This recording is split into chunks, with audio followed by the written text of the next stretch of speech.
Está começando mais um episódio do Estudo Play Talks. Sua aprovação no Enem passa por aqui.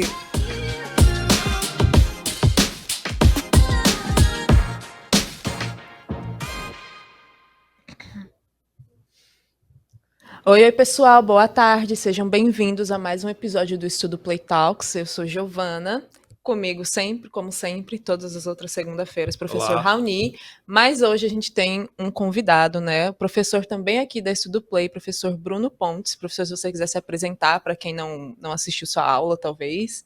Olá, pessoal, tudo bem? Eu sou o professor Bruno Pontes, professor de Filosofia, e estamos aqui para discutir um pouquinho sobre transporte público e bem-estar. O professor já adiantou um poucozinho do tema de hoje, mas vamos contextualizar, né? Você aí usa transporte público, usa o ônibus ou vai a pé para a escola? Como é que é essa situação? Você fica preso no trânsito ali no carro com seu pai, com sua mãe, talvez?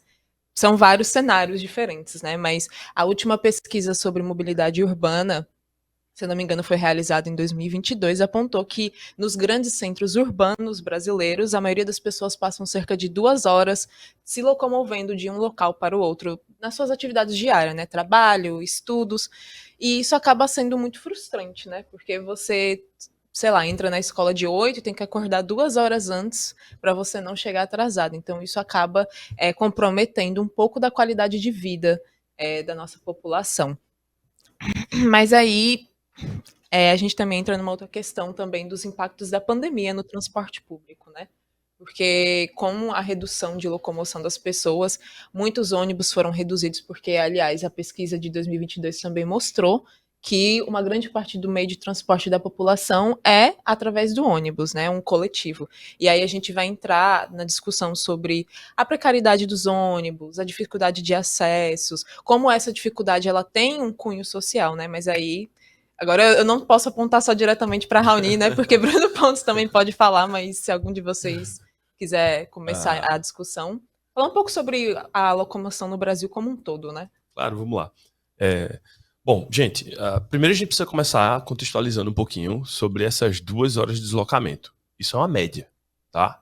Em muitas capitais brasileiras, que vai incluir BH, que está massivamente ouvindo a gente agora, a gente tem uma condição ainda pior, tá? Porque facilmente vai se alcançar algo em torno de 2 horas e meia em deslocamento de ir e vir. Isso, infelizmente, é uma coisa que penaliza muito a gente como sociedade e que vai causar um impacto, inclusive do ponto de vista econômico, gigantesco.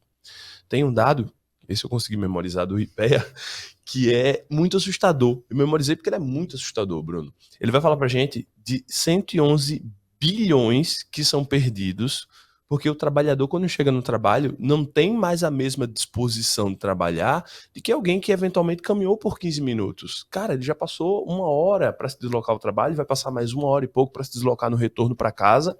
E quando você soma tudo isso, há um nível tal de estresse para o trabalhador que ele não tem mais como desempenhar bem funções criativas, funções cognitivas, desenvolver uma linha de raciocínio complexa como essa que a gente está tendo nessa mesa agora. Tudo isso fica muito mais difícil quando você tem pela frente o desafio de se locomover cotidianamente de casa para o trabalho, do trabalho para casa. Nossa, eu tive uma demonstração disso, infelizmente terrível, quando precisei trabalhar num projeto em Recife. Aqui em João Pessoa a gente ainda tem uma mobilidade de certa sorte facilitada pela dimensão da cidade, mas chegando em uma metrópole como Recife, você percebe como isso se dá numa dimensão completamente diferente. A propósito, mais uma estatística, tá? Recife é a cidade com o pior trânsito relativo do país, não é? Verdade. Obviamente, em geral, não se perde tanto tempo quanto no São Paulo, né? Mas tratando-se de uma cidade muito menor, né? Relativamente menor, é de se imaginar que o trânsito também fosse melhor na mesma proporção. E não é.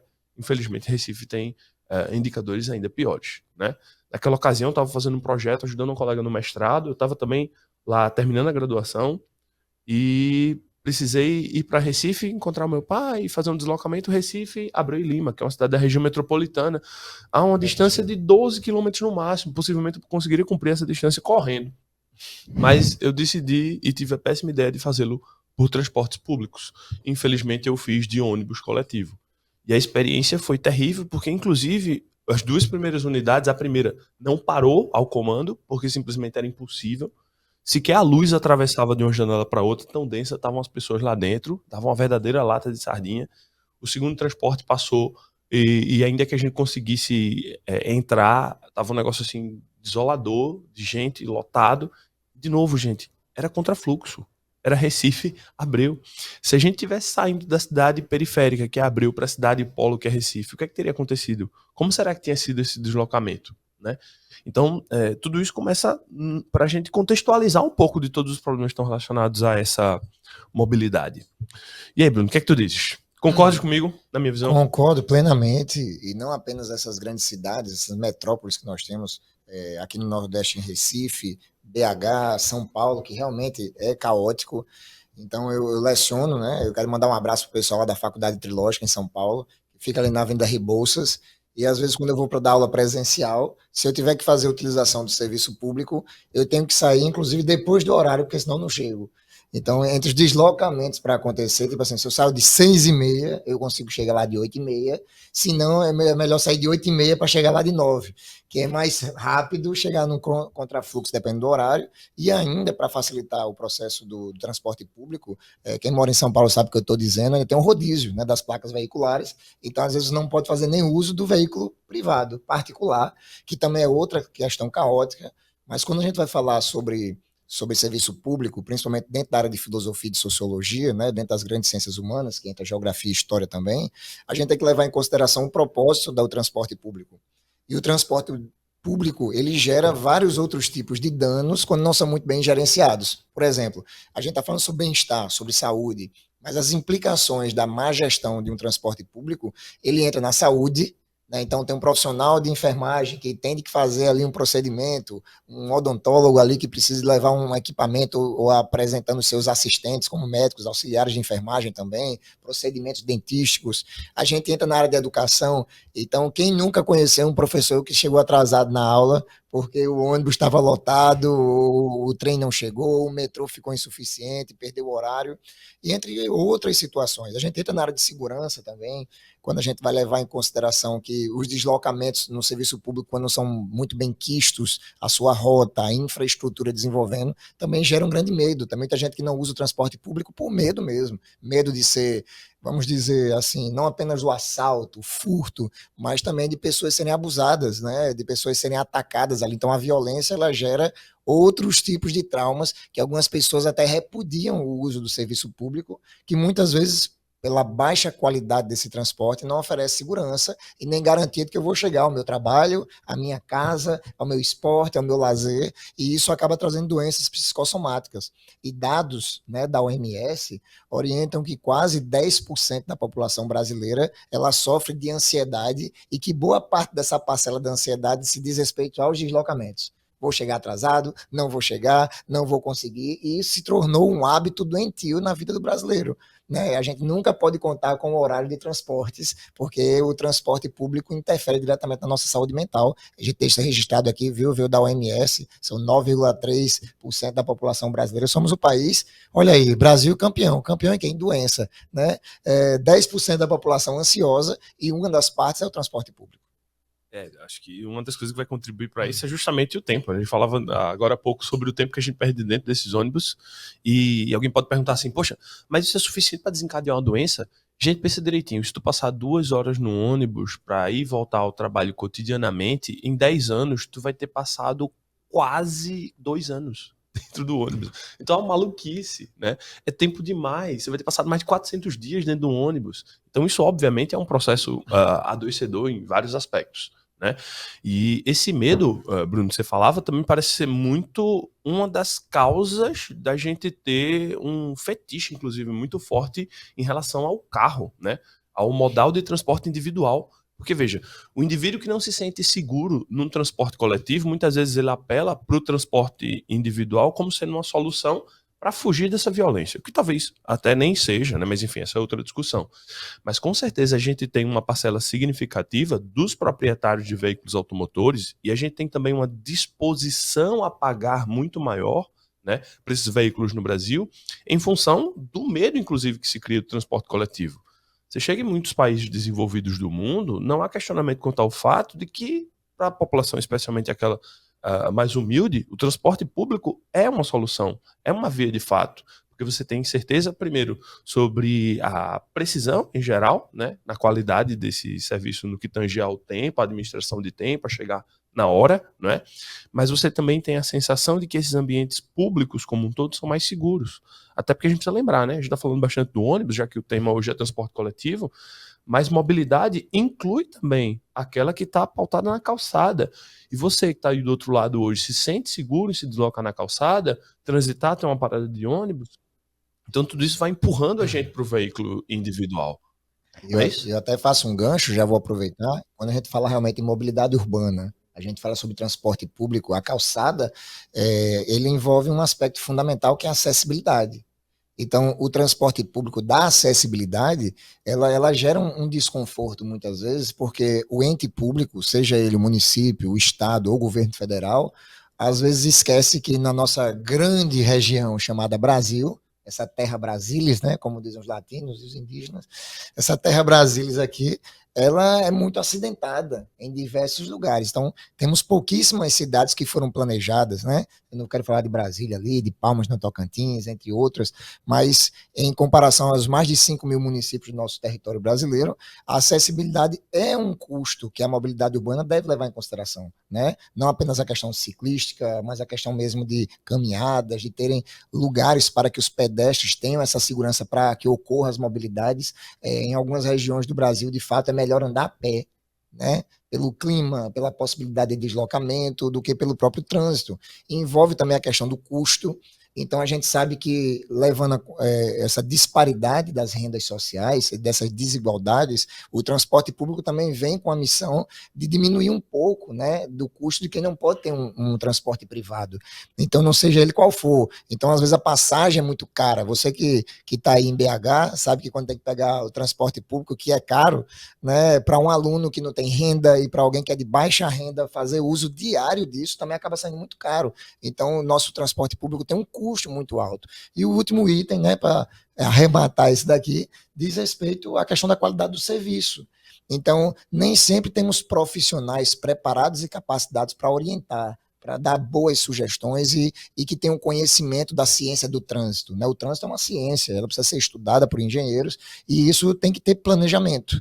Então, hoje, muitas das doenças que nós temos físicas, de questão mesmo ergonômicas, relacionadas ali a acidentes que acontecem com idosos, são em calçadas, são em ruas. Então, quem é a culpa? É do ente público, por não pensar de forma sustentável a estrutura do pedestre, do transporte. Outro item que vai para a saúde, a ansiedade e o estresse que acaba acumulando ao Sistema Único de Saúde, o SUS, uma demanda de pessoas ansiosas e com dificuldades no trabalho, por causa desse burnout aí, esse burnout, como dizem os franceses, né, muito pesado para o nosso sistema de trabalho, e aí a qualidade do serviço que é bem complicada, porque às vezes, como é terceirizado, né, são poucos os municípios do nosso país que o sistema público é regido de forma pública, então ou é uma terceirização de uma concessionária, ou é uma utilização de uma PPP, né, um projeto político aí, privado e público, a gente acaba tendo pessoas com péssimas formações, então acontecendo acidentes, deslocamentos equivocados,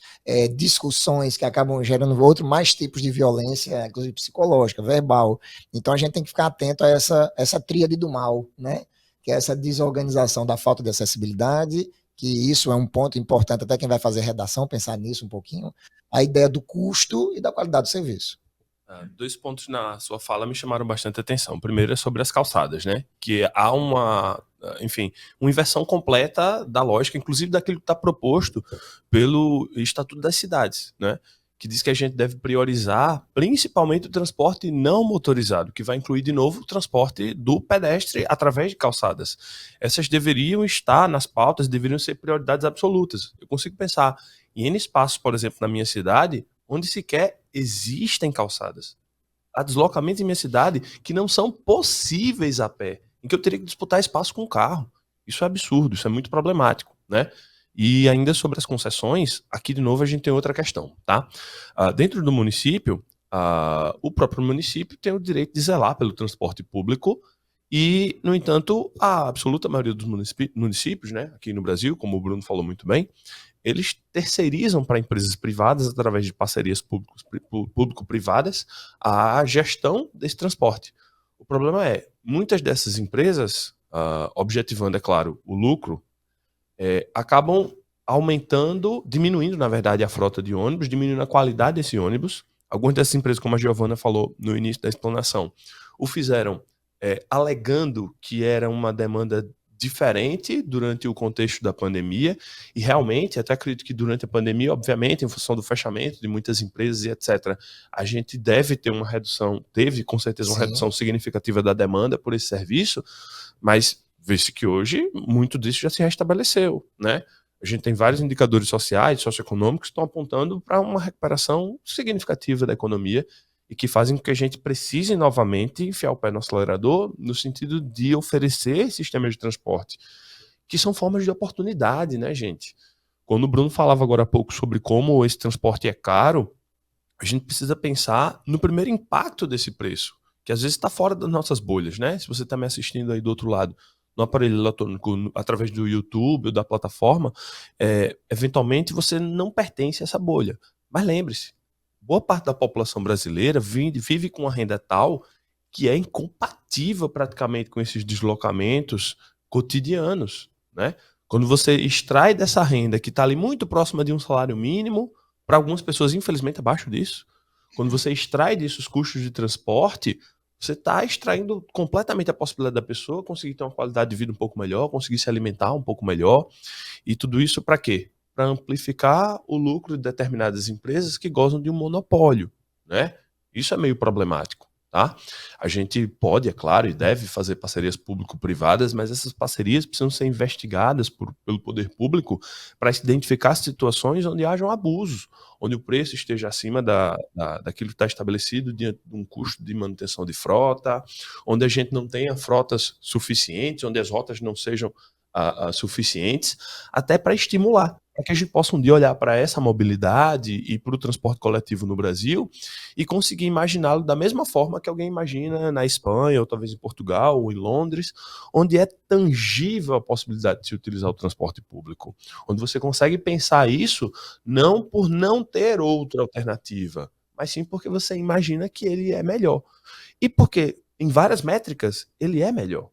Ele vai ser mais eficiente no que tange a transporte de pessoas, ele vai ser mais eficiente no que tange a redução de emissões, a ocupar o espaço público.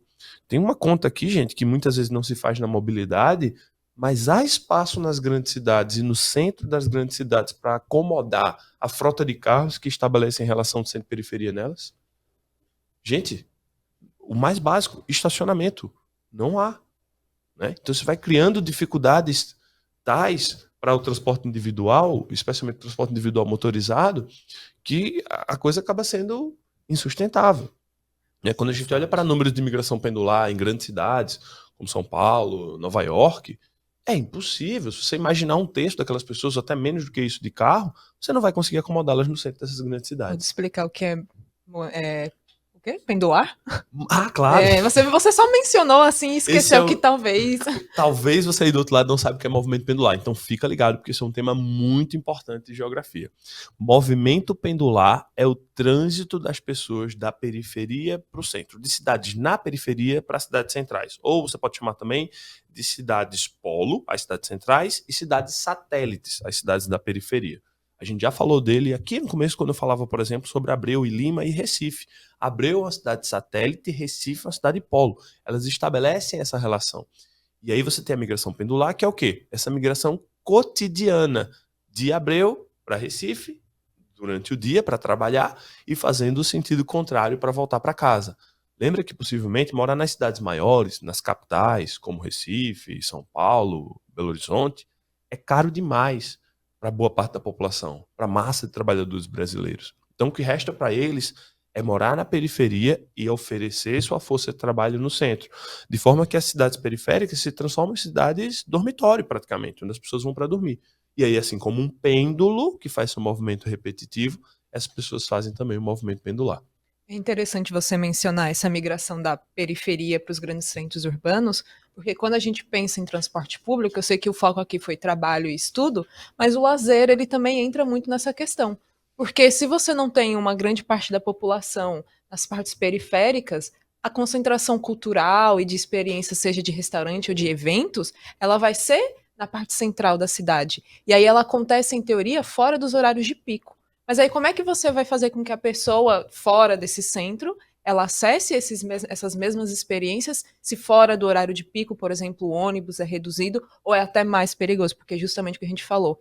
Quando a gente discute mobilidade urbana, a gente está falando também de você poder caminhar confortavelmente e de forma segura e de você poder acessar esses serviços independente do horário, em qualquer local, e com garantia de tempo, né? Porque muitas vezes você chega e fica ali esperando a mercê. Então, acho que garantir mobilidade urbana também é necessário pensar o acesso à cultura. E eu queria que vocês discutissem um pouco mais sobre isso também, porque quando a gente fala sobre impacto cultural em partes periféricas também é uma grande questão. Isso, e eu gosto dessa ideia de cultura, porque aí entra nessa questão do aspecto não apenas filosófico e sociológico, que a cultura é um dos itens e habilidades que quem vai fazer a prova do Enem tem que estar preparado, é que o transporte público ele gera a questão das integrações.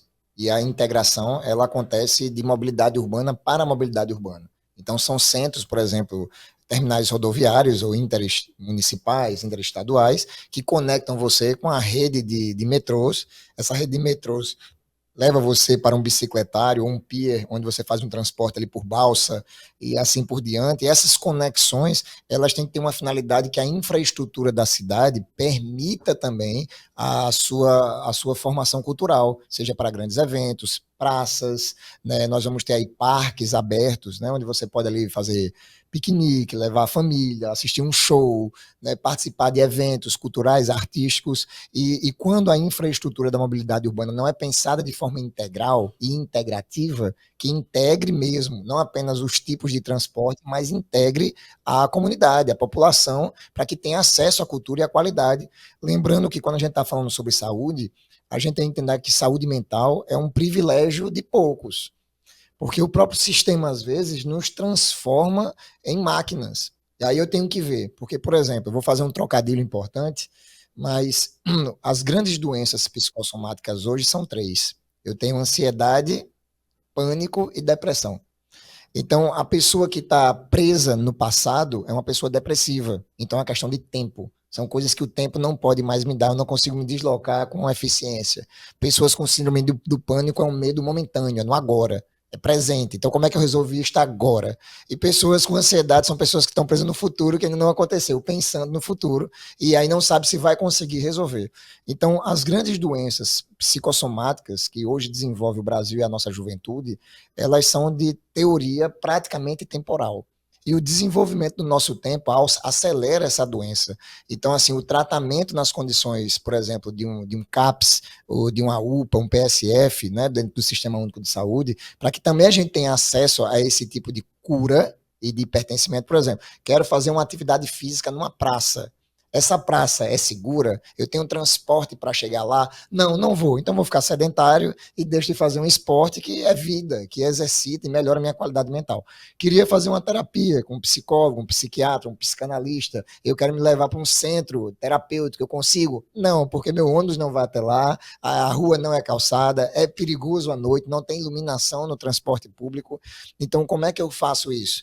E a gente vai começando a condicionar que, por exemplo, o transporte público auxilia também o desenvolvimento cultural. É ele que me leva para esses lugares onde eu posso ter um lazer, levar minha família, melhorar minha saúde mental, minha saúde física e, claro, entender que eu faço parte de um sistema cultural onde eu posso evoluir, desenvolver e que o município, o Estado e a União me propiciam isso através do transporte, já que eu pago, né, IPTU, já que eu pago outros impostos que deveriam estar inclusos, inclusive, meu acesso à cultura. Outro aspecto que também chamou muita atenção nessa fala é que a gente não pensa muito sobre isso, mas, na verdade, a forma como as cidades são pensadas em geral, é claro, a exceção das cidades que são planejadas, e mesmo essas, né, gente, a gente sabe que hoje, muitas das cidades que originalmente foram planejadas, em algum momento passaram a se desenvolver de forma vegetativa, como a gente chama, tá? E lembrando, Dubai não tem onde levar o lixo, né? É Dubai, mas não tem onde deixar o lixo. O crescimento vegetativo é nada mais é do que o crescimento natural, tá? Assim como uma planta, como vegetal, a gente cresce de forma natural, também em áreas urbanas. E qual é o problema do crescimento vegetativo? É que ele se dá em geral sem planejamento. Então, ele agrava os problemas que o Bruno colocou aqui pra gente. Porque, veja, ao passo que eu não planejo a cidade, eu acabo permitindo que a definição de quem mora no centro e quem mora na periferia seja dada pelo capital. Quanta grana você tem efetivamente. Se você tem muito dinheiro, você vai conseguir comprar uma boa casa, bem localizada, próximo do seu trabalho no centro. Só que essa é a mesma pessoa que poderia comprar um carro. E o contrário vai acontecer. A pessoa menos provida de dinheiro acaba morando na periferia. E essa também é a pessoa que não pode pagar por um carro. Essa é uma lógica completamente perversa e contrária àquilo que se imagina no ambiente que foi planejado. Agora, é claro, é muito difícil comparar, né, o planejamento das cidades brasileiras com outras regiões do mundo, eu diria que inclusive Dubai, né, em algumas escalas, porque Dubai menos, mas quando a gente olha para o centro do capitalismo, a gente olha para cidades que tiveram formações muito antigas, que se formaram concomitantemente com o desenvolvimento industrial. A indústria foi se desenvolvendo, os centros industriais foram se desenvolvendo, então eles tiveram muito tempo para aprender com tentativa e erro, e erraram pra caramba, né? Quando a gente pensa nas cidades mais antigas, a gente pensa em cidades que não tinham um bom pensamento sobre mobilidade, sobre saneamento, onde as doenças, infelizmente, vitimavam um número absurdo de pessoas. A gente teve enormes surtos de doenças na Europa que vitimaram números absurdos de pessoas. E, no entanto, essas cidades foram, com o passar do tempo, evoluindo e se reestruturando dessa maneira. Para aqui, para o Brasil, como é que a coisa se dá? A gente tem uma industrialização que já vem praticamente pronta, provocando um crescimento gigante dessas cidades, não só grande, mas acelerado, e que não convive com o planejamento adequado dessas cidades. E aí a gente acaba tendo como consequência disso praticamente toda a conversa que a gente teve aqui hoje, né? Sobre essas dificuldades em fechar esses buracos no planejamento. Eu queria mencionar que a gente está chegando perto da eleição. Eu acho que eu falo isso quase todo episódio de eleições municipais, mas dentro das eleições está surgindo um movimento. Eu não sei com certeza quanto tempo tem, mas entra a questão da tarifa gratuita para você poder votar. Tem muitas pessoas que precisam se locomover em dias de eleição, que, embora seja no domingo, que é para garantir que todas as pessoas possam votar, a gente sabe que existem muitas pessoas que votam no domingo, ou gente que, por algum motivo, mora distante do seu local eleitoral. Então, muitos municípios eles têm implantado, sim, a tarifa zero no dia de eleição, mas ainda não é um projeto de lei, não é realmente garantido. É uma opção. Existe mais de 100 no Brasil, municípios, 5 mil municípios que já oferecem gratuitamente. Exatamente, são 108 municípios que oferecem de forma de segunda a segunda transporte gratuito, mas exceto esses 108 municípios que já têm como política diária, o resto dos municípios brasileiros oferecem, se quiserem, a tarifa gratuita no dia de eleição. E, obviamente, isso está sendo uma discussão para que todo período de eleição realmente seja gratuito, mas também entra aí em dois direitos, né? O direito de ir e vir e o direito ao voto. Constitucional. Né? Então, constitucional, exatamente. Então, a gente também tem esse quesito de que o transporte, ele não é só um planejamento que existe pelo nosso trânsito natural, mas ele é um direito dentro da nossa Constituição. E aí a gente tem, por exemplo, alguns órgãos, que nesse caso, por exemplo, o Instituto de Defesa do Consumidor, que recentemente lançou uma proposta, é só uma proposta, mas é muito interessante ver que existe essa movimentação, de um sistema único de transporte. E aí parece meio maluco, né? Porque cada centro urbano tem a sua realidade, mas como vocês muito mencionaram, o transporte hoje, principalmente de ônibus, ele é feito de uma parceria entre o município e uma empresa privada. Então, você tendo um sistema único, ele vai buscar padronizar, criar padrões temporais, padrões de qualidade, padrões de acessibilidade. E aí, como é que é? Então, vamos falar um pouco sobre as possibilidades. Troca de transportes, né? Troca de transportes, tempos de integração. Como é que você pode realmente assegurar o direito de transporte? Porque quando ele fica na mão de uma empresa e uma parceria privada do município com essa empresa, o que acontece é que muitas vezes a gente paga para manter esse serviço. Então, os ônibus ficam aumentando a tarifa, falando, se eu não aumentar a tarifa, eu não consigo fornecer. Se eu não consigo fornecer, eu preciso reduzir.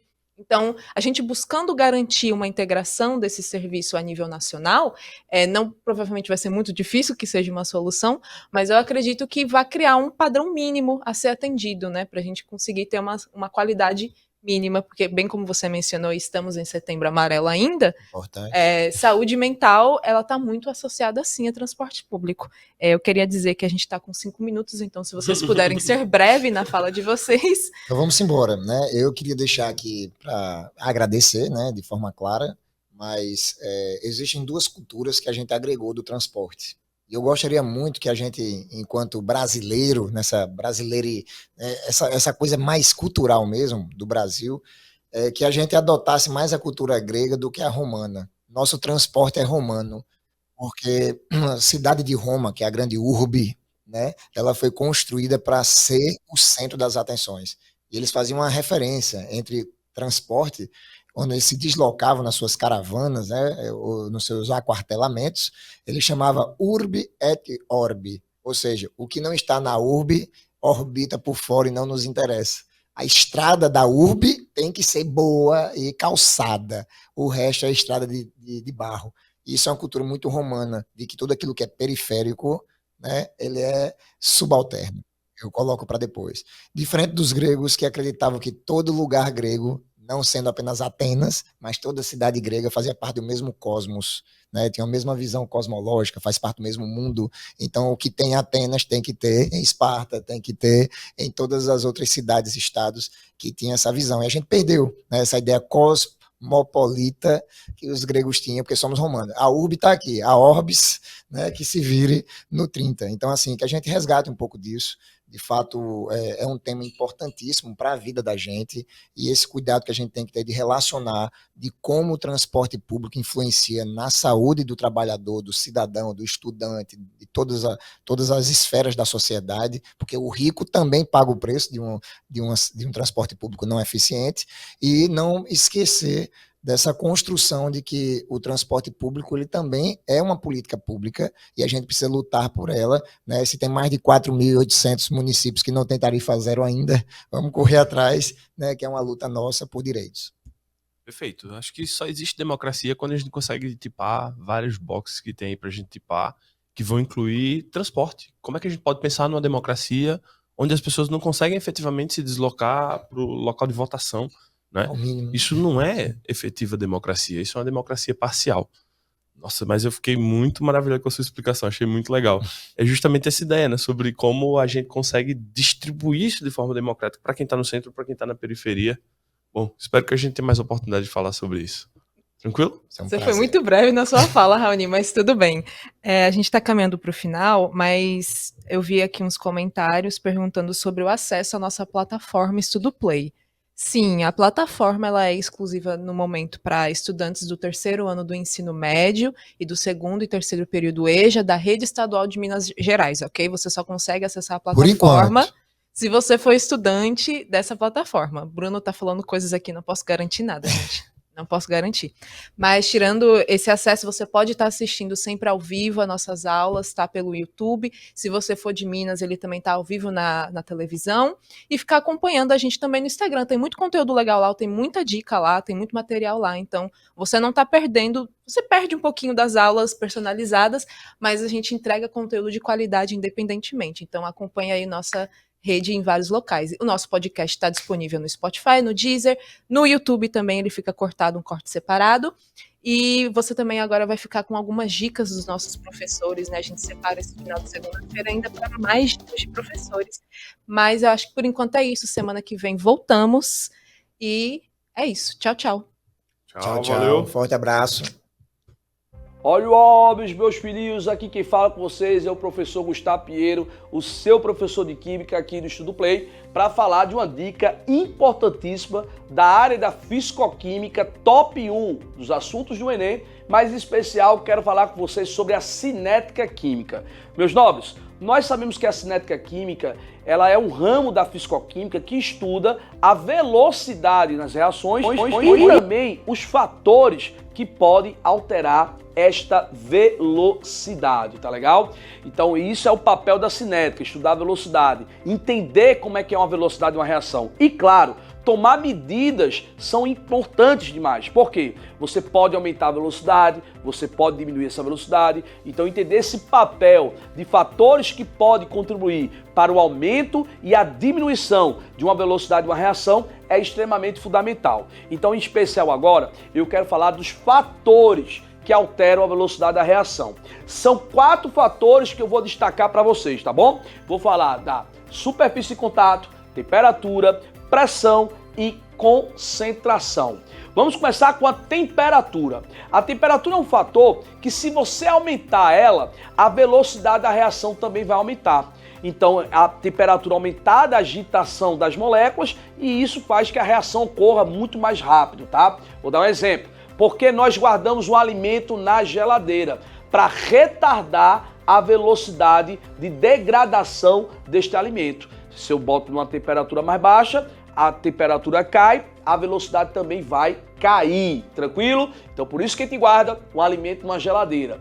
Agora, vamos falar da concentração. Se eu pego um efervescente e abro agora aqui nessa sala, no outro dia eu vou ver que ele está um pouco desgastado, porque a água que está aqui na forma de vapor interage com o efervescente. Mas é diferente se eu jogar este efervescente no copo cheio d'água. É lógico que nesse copo cheio d'água ele vai ter uma dissolução mais rápida, porque aumentou a quantidade. E o aumento da quantidade é o aumento da concentração. Vamos agora falar de pressão. Quero preparar um feijão. Olha, vamos preparar um feijão. Boto numa panela. Tá, isso vai demorar.